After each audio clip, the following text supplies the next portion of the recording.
நேயர்களுக்கு வணக்கம். நம்மோட பேசுறதுக்காக நந்தா அவர்கள் இணைஞ்சிருக்கிறாங்க. வணக்கம் நந்தா. வணக்கம் அபி.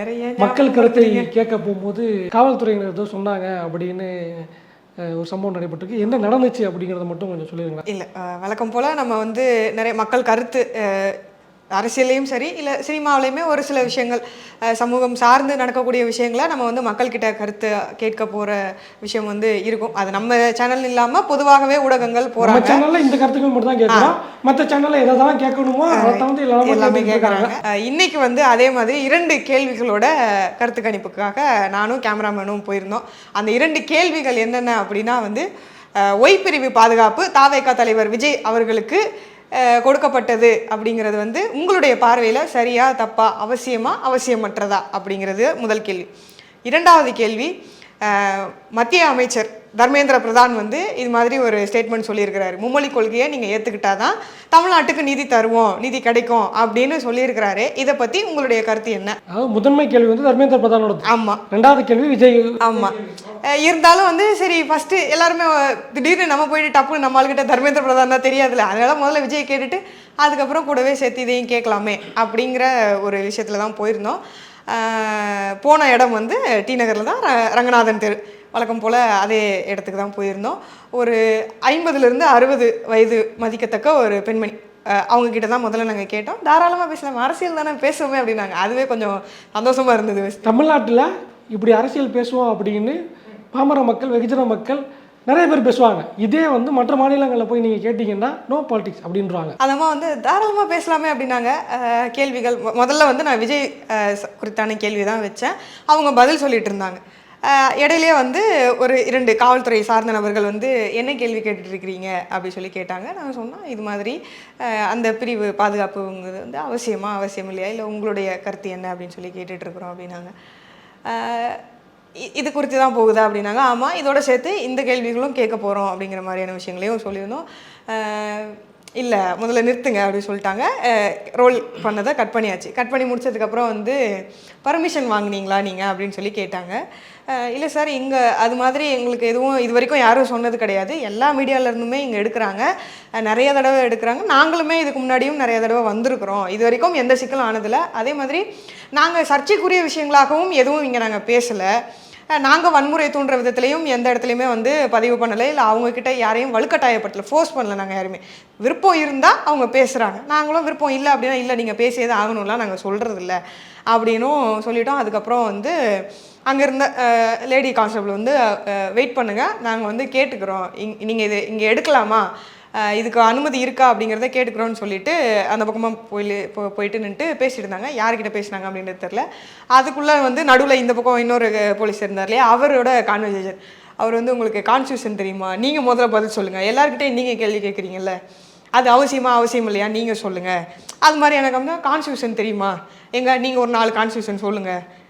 இது மாதிரியான கேள்விகள்லாம் வந்து அப்படியே போயிட்டு இருந்தது. அதுக்கப்புறமாக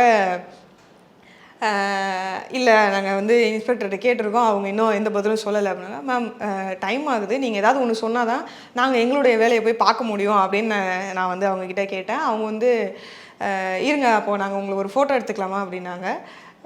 எடுத்துக்கலாமே அப்படின்னு சொல்லிட்டு நான் கேமராமேனு அந்த டீம் 2 பேர் தானே போயிருந்தேன், கேமரா மைக் எல்லாத்தையும் சேர்த்து ஃபோட்டோ எடுத்தாங்க. நான் கேட்டேன், இந்த ஃபோட்டோ எதுக்கு எடுக்கிறீங்கன்னு தெரிஞ்சுக்கலாமா அப்படின்னு சொல்லி கேட்டேன். இல்லை எங்களுக்கு ப்ரூஃப் வேணும்ல, நாங்கள் இது மாதிரி வந்தோம், இது மாதிரி நாங்கள் உங்ககிட்ட கேட்டோம் அப்படிங்கிறதுக்கான ப்ரூஃப் வேணும்ல அப்படின்னாங்க. சரி ஓகே, இல்லை நீங்கள் போய் இப்போ ஸ்டேஷனில் போயிட்டு இன்டிமேஷன் பண்ணுங்கள், இல்லை பெர்மிஷனாவது வாங்குங்க, நாங்கள் இது மாதிரி பண்ணலாமா, உங்களுடைய கேள்விகள் கொஞ்சம் ஒரு மாதிரி இருக்குது, நீங்கள் அதை போயிட்டு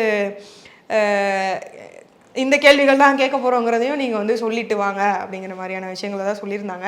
அதில் 2 கேள்விகளுமே அவங்களுக்கு சிக்கலாக இருந்த மாதிரி தான் அவங்க பேசினதை வச்சு எங்களுக்கு புரிஞ்சுது. காவல்துறை வந்து டி நகர் ரங்கநாதரில் மக்கள்கிட்ட கருத்து கேட்கக்கூடாது அப்படின்னு சொல்கிறாங்க. முதல்ல பப்ளிக் ஒப்பீனியன் எடுக்கிறதுக்கு போலீஸ் பர்மிஷன் வாங்கணுமா அப்படின்னா இப்போ வரைக்கும் அப்படி எந்த ஒரு ரூல்ஸும் போட்டிருக்காங்களான்னு தெரியல. மக்கள்கிட்ட போய் ஊடகங்கள் கருத்து கேட்கலாம் அப்படிங்கிற விஷயம் இருக்குது. நம்ம வந்து கருத்து கேட்பது அப்படிங்கிறது ஒரு ஊடகத்துக்கு கொடுக்கப்பட்டிருக்கிற ஒரு உரிமை, கான்ஸ்டியூஷனலாக வந்து ஃபண்டமெண்டல் ரைட்ஸில் அதுவும் ஒன்று. நம்ம வந்து 2வதாக 2 பிரச்சனை பேசியிருக்கோம், கேட்க போயிருந்தோம். அஃப்கோர்ஸ் அந்த பணியை உங்களுக்கு கொடுத்தது நான் தான், போய் இந்த கொஸ்டினை கேளுங்க அப்படின்னு சேனல் ஹெட்டாக அனுப்பியிருந்தனால ஸோ அதுக்கு பதில் சொல்ல வேண்டிய கடமை இருக்குது. 2 முக்கியமான கேள்விகள். ஒன்று வந்து திமுக எதிர்ப்பு அப்படிங்கிற ஒரு விஷயத்துக்காகவும் திமுகவை தேர்தல் ரீதியாக பழிவாங்குவதற்காகவும் அஃப்கோர்ஸ் பழிவாங்குவதற்காக பாஜக தலைமையிலான ஒன்றிய அரசு வந்து ஒரு நடைமுறை கையெழுத்துது. 2152 கோடி ரூபாய் அப்படிங்கிறது என் நாட்டு மக்கள் கட்டிய வரிப்பணம். ஓகேங்களா? அந்த 2152 கோடி ரூபாய் அப்படிங்கிறது நம்ம போயிட்டு அந்த டி நகரில் இல்லை, பொதுவாக சொல்கிறேன், இங்கே உழைக்கும் மக்கள் இருக்காங்கள்ல, அவங்க கட்டிய வரிப்பணம் தான்.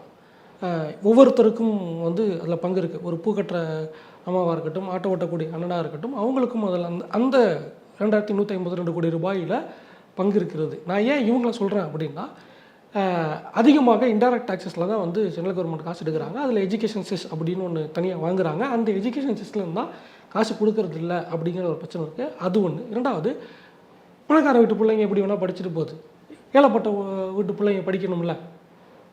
ஸோ அதுக்காகத்தான் அந்த காசையும் நம்ம கேட்குறோம். நாம் வந்து அதை கேட்குறது வந்து திமுக அவங்களுடைய கஜானாவுக்கு கேட்கல, தமிழ்நாடு அரசுக்காக கேட்குறோம். தமிழ்நாடு அரசு கொடுக்கணும். அதை திமுக அவங்களுடைய தேர்தல் செலவுக்கு பயன்படுத்த போகிறதில்ல. இங்கே இருக்கக்கூடிய பள்ளிகளுடைய கட்டமைப்பை மேம்படுத்துவது, ஆசிரியர்களுக்கான ஊதியம் கொடுப்பது, இன்னும் பல விஷயங்களை செய்ய வேண்டியது அப்படிங்கிற விஷயம் இருக்குது. இதுக்கு முன்னாடி நம்ம பேசும்போது சொன்னோம், தமிழ்நாட்டில் ஒரு தமிழ் இங்கிலீஷ் அல்லாத ஒரு மொழி கற்க வேண்டிய தேவை அவசியம் ஏற்படும் பட்சத்தில், ஒரு மாணவருக்கு அவசியம் ஏற்படும் பட்சத்தில் அந்த மொழியை அரசே செலவு செய்து அவங்களுக்கு கற்பிக்குது. ஜாப்பனீஸ் சொல்லிக் கொடுக்குறாங்க, ஜெர்மன் சொல்லிக் கொடுக்குறாங்க. இங்கிலீஷில் வந்து நீங்கள் அப்ராடு போகணும், ஃபாரின் எஜுகேஷன்ஸ் போகிறீங்கன்னா அதுக்கான எக்ஸாம்ஸ் இருக்குது, லாங்குவேஜ் எக்ஸாம்ஸ் எழுதணும்னா அதுக்கும் அரசு செலவில் நீங்கள் தேர்வு எழுதி போகலாம். அப்படிங்கும்போது ஸோ இந்த செலவெல்லாம் அரசு தான் செய்யுது. அதுக்கான பணம் எங்கேருந்து வரும்? மாநில அரசுக்கு வரி போட முடியாது. இன்றைக்கி வந்து எடப்பாடி இருந்தாலும் பரவாயில்ல, மு.க. ஸ்டாலின் இருந்தாலும் பரவாயில்ல, விஜய் வந்தாலோ சீமான் வந்தாலோ யார் வந்தாலும் நீங்களும் நானும் வந்தால் கூட வரி போட உரிமை கிடையாது. அப்போ ஒன்றிய அரசு தான் கொடுக்கணும். அந்த காசு எங்கேருந்து வருது? நம்ம கொடுத்த காசு தான். அப்படிங்கும்போது அதை கேட்க வேண்டிய அவசியம் இருக்குது. அதை தான் நம்ம போயிட்டு கேட்கலான் இருந்தோம். இந்த மாநில அரசுக்காக, இந்த மாநில அரசின் மேல் வன்மத்தோடு செயல்படக்கூடிய ஒரு விஷயத்துக்காக நம்ம கேள்வி கேட்க போகிறோம். மக்கள் பாதிக்கப்படுறாங்கன்னு போகிறோம். இந்த மாநிலத்தை சேர்ந்த மாநில முதலமைச்சர் கீழே இருக்க காவல்துறை இந்த கேள்வியெல்லாம் நீங்கள் கேட்கக்கூடாது அப்படின்னு சொல்லும் பொழுது, ரெண்டாவது என்ன அப்படின்னா, நான் அந்த கேள்வியை சொல்கிறேன், இது மாதிரி மத்திய அமைச்சரா அப்படியெல்லாம் பேசியிருக்க மாட்டாங்க அப்படின்றாரு. லிட்ரலி அந்த கான்செப்டில் என்கிட்ட அப்படிதான் சொன்னேன், அவர் அப்படிலாம் பேசியிருக்கிற மாட்டார், வீடியோஸ் ஏதாவது இருக்குதா அப்படின்றாரு. என்ன பிரச்சனை அப்படின்னா, இங்கே என்ன நடந்துக்கிட்டு இருக்குது, தமிழ்நாடு அரசியல் சூழல் என்னவா இருக்குது அப்படின்னு தெரியாமல் காவல்துறையில் ஏகப்பட்ட பிரச்சனைகள் இருக்குது அப்படிங்கிறத நம்மளே ஏற்கனவே பேசியிருக்கோம். அது நீச்சி தான். யாருக்காக வேலை பார்க்குறாங்க, நம்ம யாருக்கிட்ட வேலை பார்க்குறோம், அரசுடைய பிரச்சனை என்ன? இப்போ இன்னொரு பிரச்சனை, இது திமுகவுடைய பிரச்சனைன்னு, இது திமுகக்காக இந்த போலீஸ் வேலை பார்க்கணும்னு இல்லை, இது தமிழ்நாடுடைய ஸ்லேட் லாங்குவேஜ் பாலிசி.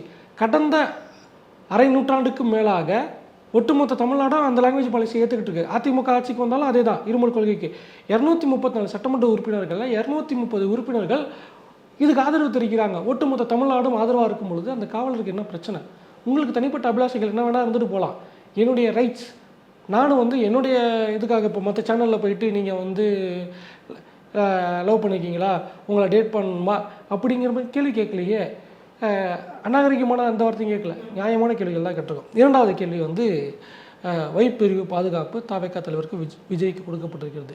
இந்த நாட்டில் அச்சுறுத்தல் இருக்கக்கூடிய தலைவர்கள் எத்தனையோ பேர் இருக்காங்க. ராகுல் காந்தி 2 பிரதமர்களை, அவருடைய அப்பா அவருடைய பாட்டியை இழந்த ஒரு குடும்பம், அவங்களுக்கு எஸ்பிஜி பாதுகாப்பு இருந்துச்சு அப்படிங்கிறத அதை மாற்றிட்டு வைப்பிரிவு பாதுகாப்பை இசட் பிரிவு பாதுகாப்பு இசட்+ சம்திங் கொடுத்துருக்காங்க. டவுன்கிரேட் பண்ணியிருக்கதை இந்த அரசு செஞ்சுருக்கு. உங்களுக்கு அங்கே முடியுது, ஏன் இங்கே திடீர்னு கொடுக்குறீங்க அப்படிங்கிற ஒரு கேள்வி இருக்குது. அடுத்தபடியாக தமிழ்நாடு எதிர்க்கட்சி தலைவராக இன்றைய முதல்வர் அன்னைக்கு இருக்கும்போது அவருடைய பாதுகாப்பை வந்து விலக்கி கொள்ளப்பட்டுச்சு. அது எதுக்காக அப்படிங்கிற கேள்வி இருக்குது. இங்கே தேவை இருக்கவங்களுக்கெல்லாம் பாதுகாப்பு நீங்கள் கொடுக்கல அப்படிங்கும் பொழுது, ஆனால் தேவை இருக்கா இல்லையான்னு தெளிவில்லாத ஒரு நபருக்கு நீங்கள் கொடுக்குறீங்க. அதில் வந்து பிரச்சனையே கிடையாது. விஜய்க்கு த்ரெட் இருக்குது அப்படின்னா அதுக்கான எந்த சிம்டம்ஸும் இல்லை, யார் கேட்டாங்க அப்படிங்கிற விஷயமும் இல்லை, நீங்கள் கொடுக்குறீங்க, பிரச்சனை கிடையாது. அது வந்து அகெயின் அதுக்கு செலவழிக்கக்கூடிய பணமும் மாதந்தோறும் சில லட்சங்கள் செலவழிக்கப்படுது. அந்த காசும் இப்போ வரைக்கும் தாவேகா தரப்புலேருந்து நாங்கள் கேட்டோன்னு சொல்லலை, ஏற்கிறோன்னு சொல்லலை. சப்போஸ் ஏற்கிறோன்னா அந்த செலவுக்கான காசை நாங்கள் கொடுக்குறோன்னு சொல்லலை. அம்பானி அதானி காசு வச்சுருக்காங்க, அவங்க கொடுக்குறேன்னு சொல்லிட்டாங்க, அது பிரச்சனை கிடையாது. அந்த நீங்கள் அது எதுவுமே சொல்லலை அப்படிங்கும்போது அந்த சில லட்சங்களும் மக்களுடைய வரிப்பணம் தான். உங்கள் வரிப்பணம் ஒரு நடிகருக்கு கொடுக்கப்படுது, அது உங்களுக்கு சரியா தவறா, அதை நீங்கள் ஏற்கிறீங்களா அப்படின்னு, அதுவும் ஒரு அரசியல் கட்சி தலைவராக இருக்கக்கூடிய நபருக்கு கொடுக்குறாங்க அப்படிங்கிறத தாண்டி அந்த அரசியல் கட்சி தலைவர் மக்களுக்காக இது வரைக்கும் எங்கே வந்திருக்காரு, என்னெல்லாம் பண்ணியிருக்காரு அப்படிங்கிற ஒரு கேள்வி இருக்குல்ல. களத்துக்கே வராத, மக்களையே சந்திக்காத, மக்கள் கூட்டத்துக்குள்ளே போகிறதையே வந்து ஒரு என்ன சொல்ல முடியும், ஒரு அது வந்து ஒரு எப்படி பார்க்குறாரு அப்படின்னு தெரியல. அந்த வார்த்தைகளை என்னால் பயன்படுத்த முடியாது. இந்த விஷயங்களை நான் அவருக்கு பதிலாக அந்த காவல்துறை அதிகாரிக்கு சொல்லும் போது அவர் ஒரு சில விஷயங்களெல்லாம் சொன்னார். ஆனால் அது இங்கே பதிவு பண்ணலாமா என்னங்கிறது எனக்கு தெரியல.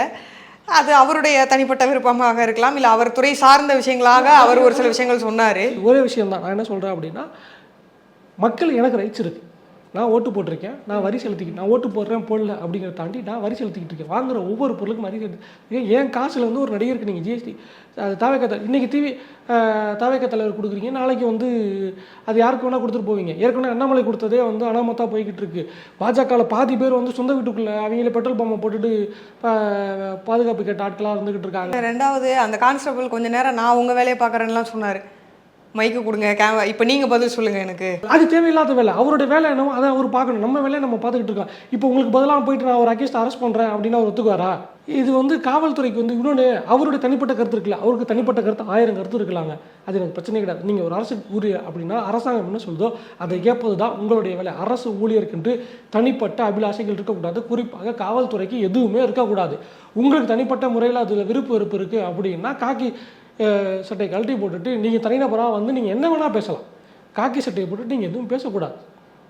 உங்களுடைய தனிப்பட்ட விருப்ப வெறுப்புகள் இருக்கக்கூடாது. இங்கே திமுக அரசுக்கு எதிராக ஒரு விஷயம் நடக்குது, அரசுக்கு ஆதரவாக சில விஷயங்கள் பேசிக்கிட்டு இருக்கோம் அப்படின்னா, இல்லை நீங்கள் அரசுக்கு எதிராக நீங்கள் வந்து அரசுக்கு ஆதரவாக செயல்படக்கூடாது அப்படின்னு அவருக்கு தனிப்பட்ட முறையில் எந்த கட்சி அபிமானம் வேணால் இருந்துட்டு போட்டோம். அவர் பிஜேபியாக இருக்கட்டும், அதெல்லாம் இருக்கட்டும். ஆனால் அந்த ஒரு ஐடியாலஜியோ அந்த பார்ட்டி அஃபிலியேஷன்ஸையோ கொண்டு வந்து அவருடைய பொறுப்பில் திணிக்கக்கூடாது. பட் அஃப்கோர்ஸ் ஆனால் இங்கே பெரும்பாலான அரசு அதிகாரிகளும் காவல்துறை அதிகாரிகளும் அதை தான் தொடர்ச்சியாக செஞ்சுக்கிட்டு இருக்காங்க அப்படிங்கிற விஷயம் இருக்குது. திருப்பரங்குன்றத்துலேருந்து நிறைய விஷயத்தில் பார்த்துக்கிட்டு இருக்கோம்.